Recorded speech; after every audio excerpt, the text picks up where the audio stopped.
Welcome back to Klein's Engraving, and again, this is my testimony, and to kind of give you guys an insight of my story. I'm kind of putting myself out there, um, from, coming from a high school dropout to a detective, law enforcement officer, to a teacher, an adjunct college professor, to a city councilman. So I've had a pretty long journey, and it's been a bumpy ride sometimes. And this is not to throw shade on anybody or try to belittle anybody or anything like that.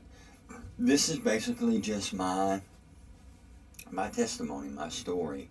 What I had to overcome and the obstacles that I faced along the way. As an adult trying to go back to school and get my education. So the goal here is to introduce myself to you, and hopefully you'll come back and watch the channel, and we can grow the channel together and things like that. So that's kind of the goal here.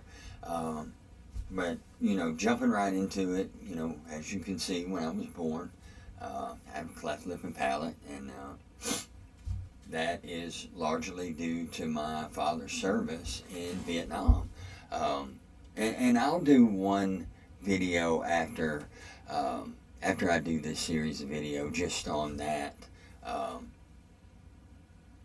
If you guys watch these videos, I'll do that video.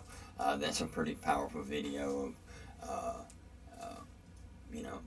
It kind of details my faith and why I do what I do. So, and believe how I believe, because I got to see it firsthand. So it kind of details the power of prayer, and we'll go from there. So we'll see how this goes, and if it goes well, I may detail that story. That's a pretty private story to me, but I don't mind sharing it with you, just to give you some insight, So anyway, we're going to jump right into it. Like I said, when I was born, I had a cleft lip and palate, and it can be kind of tough, in my hometown of Jemison, Alabama. Not a lot of people had a cleft lip and palate, so I kind of look different. I talk different, and kids can be mean sometimes, and I got made fun of. So back then, it wasn't really bullying. You didn't characterize it that way. I mean, you're talking about late 70s, early 80s. So, time was, the times were different, kids were different. So you just found a way to combat it. And that's what I did. So I created my personality. And I would match what I was given. So anytime I was made fun of, I had to try to match it. So I ended up being the funny guy, and as you teachers out there, you kind of know that being the funny guy in education never mixes well.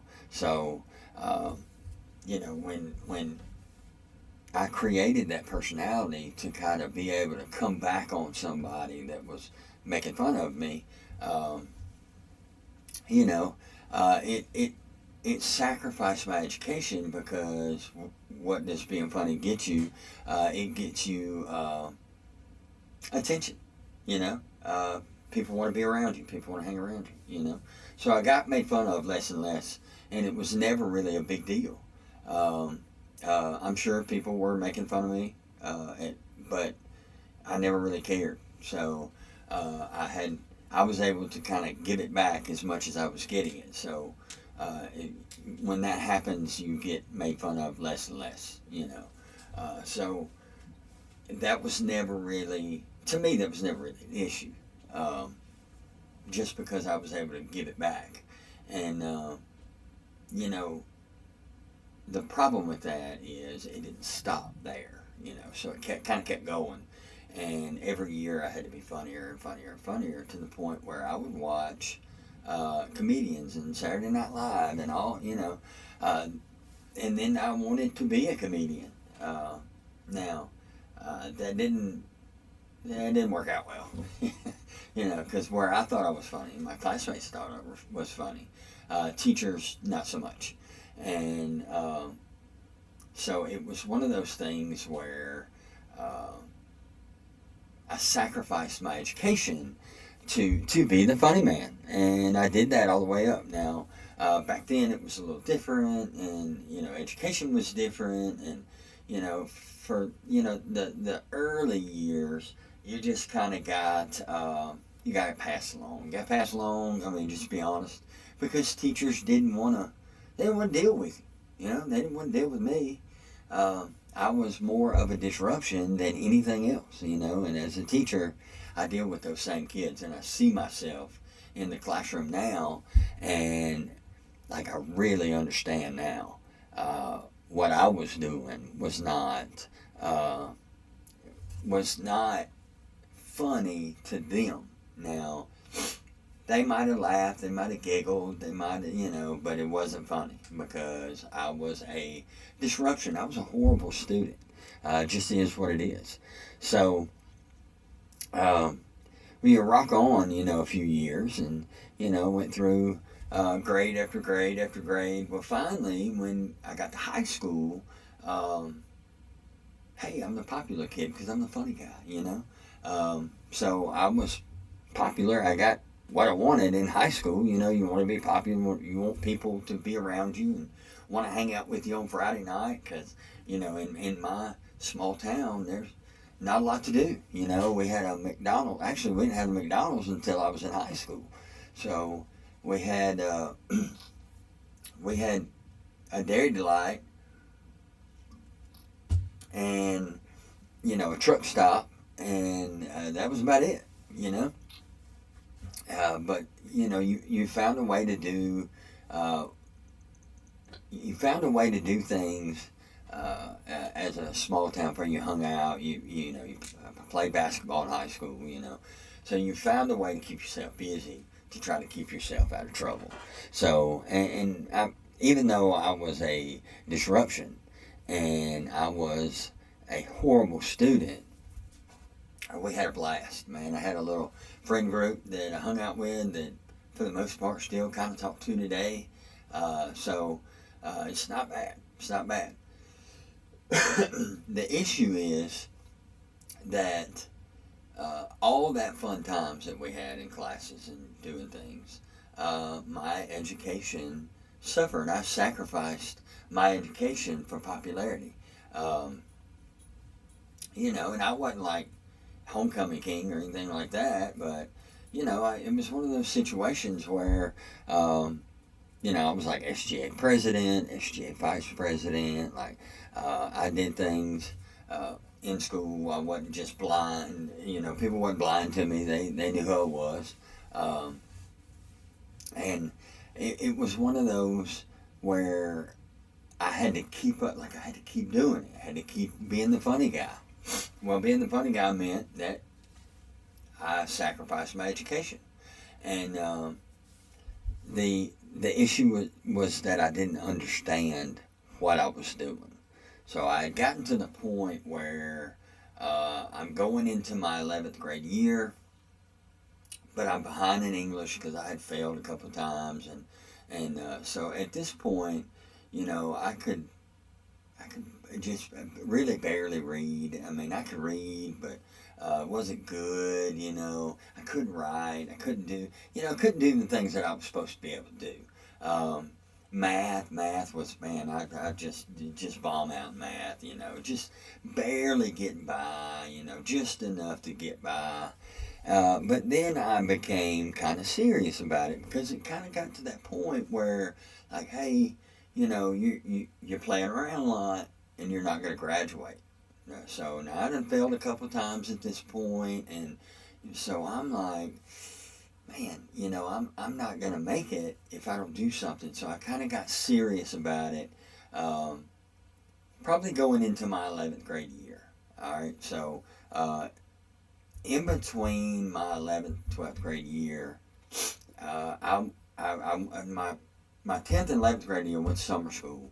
Tried to kind of catch up in English because that's where I lacked, and so I was able to catch that up. So now I've got 10th grade English. I'm in the 11th grade, and at my school, if you were categorized by your English credit. So I was in 10th grade, but I was taking all 11th grade classes.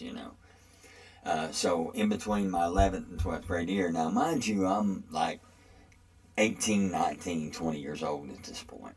I'm 49 now, so it's been quite a minute ago, and I'm trying to work now because I'm pretty much an adult. Got bills to pay.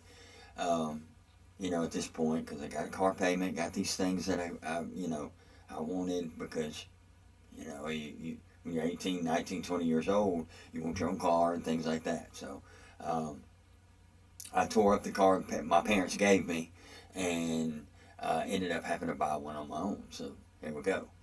And so anyway, I was working and then trying to go to summer school and ended up, and I said I wasn't going to say any names, but there was a teacher named Miss Faye Collins, and wonderful teacher, wonderful person. Then, man, I just didn't like her. Just didn't like her. She didn't like me. Or so I thought. And when she realized that I had missed too many hours in that summer school class, I think she got a little joy out of that. I'm not real sure, but the look on her face was she got a little joy. And when when we had that conversation, and she was like, "There's nothing I can do, David. There's nothing I can do. You missed too many hours. You missed too many days." Now, and I explained, "Hey, I'm trying to work. I'm working at a pipe yard. And I'm trying to come to school, and I'm trying to do these things too." None of that mattered. None of it mattered, and rightly so. I mean, I get it now. At the time, I thought, "Man, this woman hates my guts." Turns out, there's rules to follow, and she was following the rules. So my parents were called, and there was a meeting in the principal's office. Miss Margot Gibson, who I'll talk about later on down the road, the counselor, Miss Collins, myself, and my parents sat in that meeting, and I didn't have a say-so in any of it. So the general consensus was that I was going to quit school and I was going to get my GED. And that's where we'll stop this video here, and I will post the video right after this and pick up where I left off. Thank you for watching. Please like and subscribe. Join my channel.